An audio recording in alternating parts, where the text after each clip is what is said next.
welcome to this week's Boot Camp for Your Soul. We are your Soul Gym sisters. I'm Jody. And I'm Crystal. We have spent decades in the health and fitness industry training people to lose weight, get in shape, and prepare for competition. But we have found that lasting transformation begins on the inside and works its way out.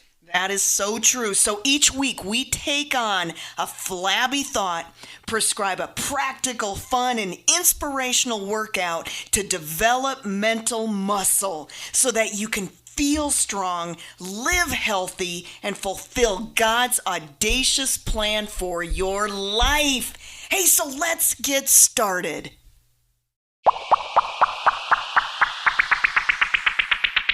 Well, hello and welcome to the Soul Gym. Welcome. We're glad you're all here, brothers and sisters. We're so happy. Hey, we've got a great topic today, so let's just get right into it. Your life today is essentially the sum of your habits, what you do on a day-to-day basis. How fit or unfit you are, think about that. Yeah. It's a result of your habits. How content or discontent you are, a result of your habits. How successful or unsuccessful you are, a result of habits. What you repeatedly do, that's what a habit is. What you spend time thinking about and doing each and every day ultimately forms your identity, the internal picture of who you are, what you believe, and how you interact with the world. It is so true. I've got this quote. I've got it by Mark Batterson, who's a pastor and author of The Circle Maker. I don't know if he originated it, but it is a fabulous quote. Show me your habits and I'll show you your future. Oh, yeah. Man. So, Jody and I, we always meet earlier in the week and we're talking about habits and assessing our life. We're not ever just going to put it out there without it not being a part of our own personal examination. And so as we're talking about habits, we're going to talk about a few personal things, but what is a habit? We kind of said what a habit is. I love this definition by James Clear, and he's got a book called Atomic Habits. And he said, habits are the small decisions you make and actions you perform every day.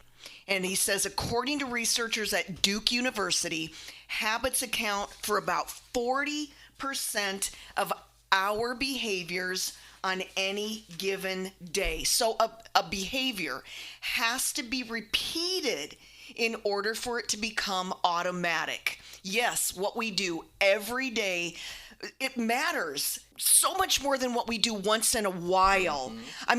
That's what a habit is. It is created by doing something over and over and over again. The beauty of a habit, or when things become automatic, they just burrow themselves into our subconscious. How many times have we talked about the subconscious, like driving your car? God, there are so many thoughts blitzing our mind every day, between 50 and 70,000 or whatever researchers believe, that God made this subconscious so that we didn't have to sit and think consciously about 50,000 different thoughts. And so our subconscious begins to automate these habits, like driving a car, brushing our teeth. Thank goodness I don't have to go, there's my toothbrush, I must get toothpaste. But, those are automatic. Those are habits, which is such a cool thing. And so we're talking about what habits are in your life, good or bad. I think we built a habit of exercise in our life. And we're going to take just a little side journey here on exercise. We talk about praying and prepping and repping all the time, how you kick off that day. And so exercise is a fabulous habit to form. And you know what? When you first start in the gym and you grab a barbell, and Jody, we've trained people, and so you've watched this happen over and over and over again. We started so long ago, I can't remember as much, but when we have a client and they pick up a barbell, it's almost just wonky. It's just weird. As you're trying to gauge, the pressure and how heavy or how much you should be squeezing that bar, and it's awkward. It teeters around, but there is something that begins to happen. Repeat that behavior over and over. All of a sudden, you don't feel like you're going to fall over. Yeah. There is just such power in repetition. And so we take people through this process, and they, if they go for a while, maybe after about 6 months, they begin to see something. They're gaining confidence, they're gaining muscle, they're losing fat. And so those are novices who begin. And the whole time that you're training, you're also creating something called muscle memory. And here's the beauty. For any of you that have started an exercise program and you know what, you saw results. You started feeling really good about your life, and then bam, something happens and you get punched in the face, or somebody gets sick and you've got to take care of them, and so you end up taking 3 to 6 months off. Here is the beauty about getting back in there is that muscle memory that you built. Let's say the first time you went to work out, it took you 6 months or up to a year to get, in shape. This time, because of those habits that were formed, there's something called muscle memory that if you start again today, it might only take you 2 to 3 months. That is what is so cool about habit formation. So get back in the gym, start working out again. It's going to take you far less time this time around. So habits are what we repeatedly do. So good habits equal a life that's producing good things.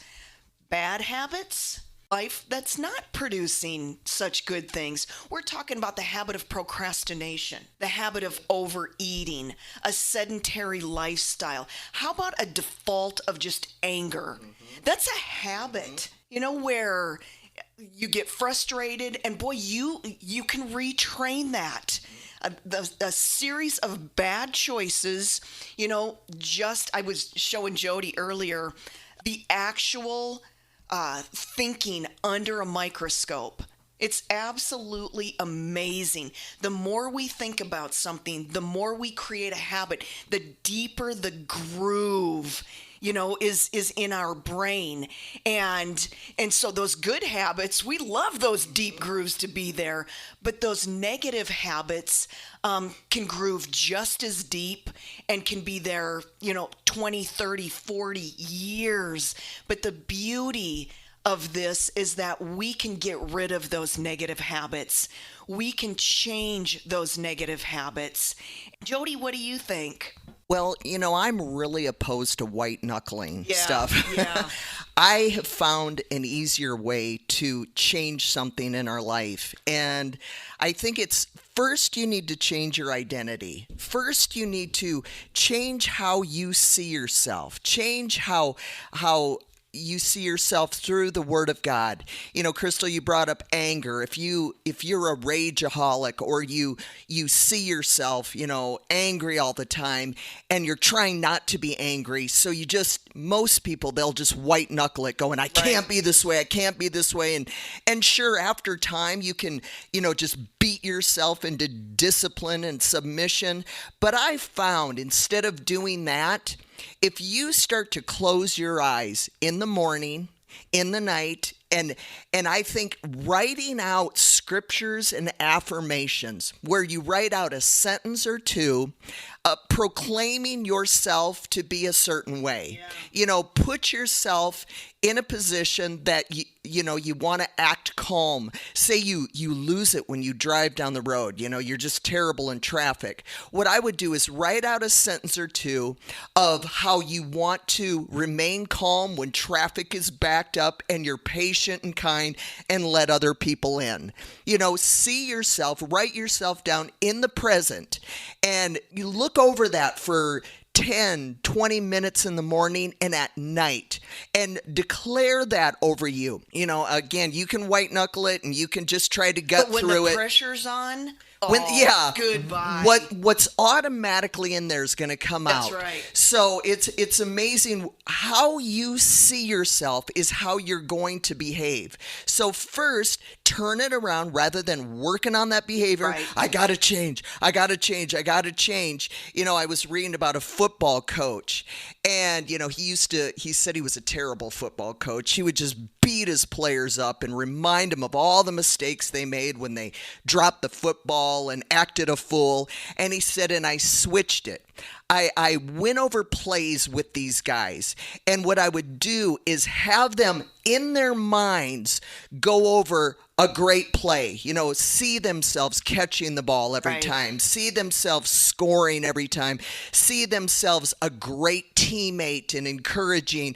And he goes, I would have them while they were in the lunch line, you know, practicing in their heads, doing the plays right, being a great player, you know, being the encourager, being the, you know, the team player that they need them to be. And rather than, you know, just demeaning and degrading them, going, I can't believe, you know, you dropped the ball again. He said I would have them at odd times before they went to bed, when they were in, you know, when they had free time in the classroom, to just sit and think about the player that they wanted to be. And they weren't even on the practice field. Yeah. You know, they weren't going over plays. He said, first it happens internally, and then it happens externally. Well, our habits just are indicators of what we've been thinking about. Yes. They just are. And our habits are those things that we have thought about over Yep. and over and over again. And so if you work out every day, I mean, it was planted in you probably young. You've thought about it. It is so automatic. You just put on your shoes, you just put on your clothes, and you go. If you are overeating, I mean, we were laughing. I was saying, what's a bad habit or something that's just not so good? I love packaged meats. Those aren't good for you. Pepperoni, Yeah. salami, summer sausage in that weird, little, or brown package. I mean, I love that. I remember eating that as a kid. I remember it being such a good feeling about that summer sausage. Summer sausage for us back in South Dakota, man, it was summer. Yeah.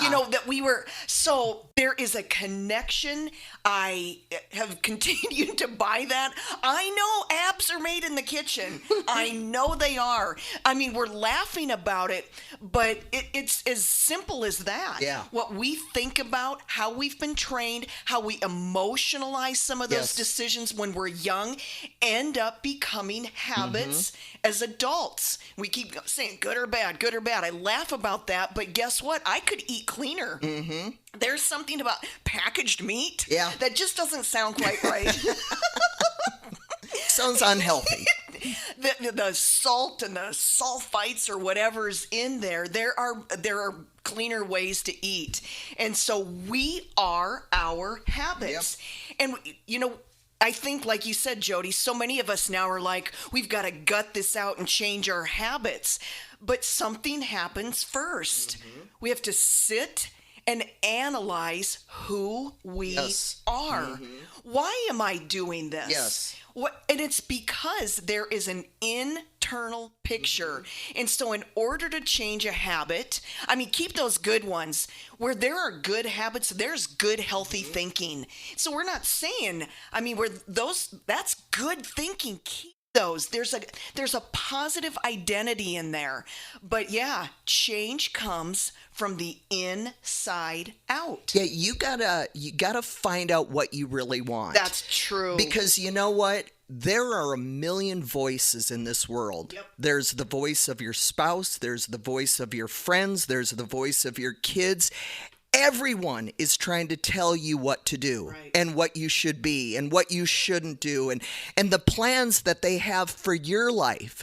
But guess what? In those quiet times, you must get alone and you must figure out for yourself what you truly truly, listen, truly want to do with your life. Because I'm telling you, with social media nowadays, Oh, we talk about a bad habit. you can get on there. But what happens is you start looking around at everyone's life. Everyone's doing this and everyone's doing that. And they're going to school and they're speaking and they're a pastor and they're a traveling evangelist. And what happens is you get torn in so many directions of you go, oh, there's a great idea. Oh, maybe I should get in shape. Oh, I think I want to get married. Oh, I think... See, and that has to stop because God has a plan uniquely designed for you. And you may be one of those people, you're sitting there going, you know what I really, really want? My parents want me to become a doctor, but I want to open a floral shop. Yeah. I mean, it's really that way. Everyone has great ideas for you that you should be doing this, but you can, through quiet time, disconnect. Yep. I mean, That's how to build new habits. You have to disconnect. Yes. From technology, you have to disconnect from TV. You have to disconnect from music. You have to. Oh, I'm gonna say you have to get quiet because I'm telling you, you can spend your whole life. I'm watching people doing this, just going, twirling, trying to figure out what their life's all about. And God specifically has paths, ideas that are going to fit you, that are just they're gonna, you're gonna wear them like a glove. Yeah. It's just you and your personality, and you know what? It's gonna work. You don't have to sit and struggle and fight and Yeah. and that's what I'm doing right now. I'm sitting there 51 years old going, but the world will tell you what you need to do. You should be doing this. And I am quietly disconnecting from what the world, from what everyone's telling me I should do with my life. And I'm going to the park. I'm spending time in my car, just getting quiet, going, God, only you know. I even have ideas. You might even have some, that you think are great ideas. And God will go, nope. I want you over here. So that is how you find your want to. So don't go out and try to create a life first. Find out internally what your life should be all about. And we talk about goals a lot, Yes. but until you find your want to, Yes. it's hard to set goals. They're just random. Again, And that's why you quit. Exactly, because that's not really who you are. Yep. And so let's look at just quickly a little bit of research when you're trying to change new habits. And so I suggest that you listen to Dr. Shannon Irvin. Oh, she is amazing. She is a Christian, loves the Lord, and all about neuroscience. And we were just watching under a microscope how your thoughts can change. Yes. It's absolutely amazing what God has done. You talk about renewing the mind. We're watching an old thinking pattern literally, be destroyed with a new thinking pattern. And I don't know if it was her. I've been reading so much, but way back, a number of years ago, I believe it was in the 50s, there was a research study that talked about habits and change, and that this researcher suggested 21 days in changing a habit. And so for decades, people jumped on it would take 21 days, to change a habit. But really that research said basically about a minimum of 21 days, depending upon how deeply rooted some of those belief systems were. Had they been in there for, a couple of years? Had they been in there for 50 years? I'm telling you, that neural pathway, that autonomic, automatic, autopilot way of thinking is so deeply entrenched, it might take a little bit more than 21 days. What Dr. Shannon Irvin talks about is typically when we're trying to change a bad habit, we are thinking about how to change our thinking.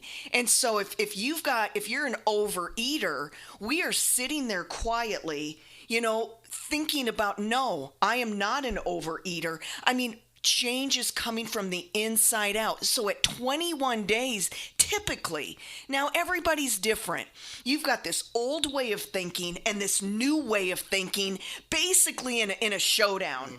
It's like, who's going to win here?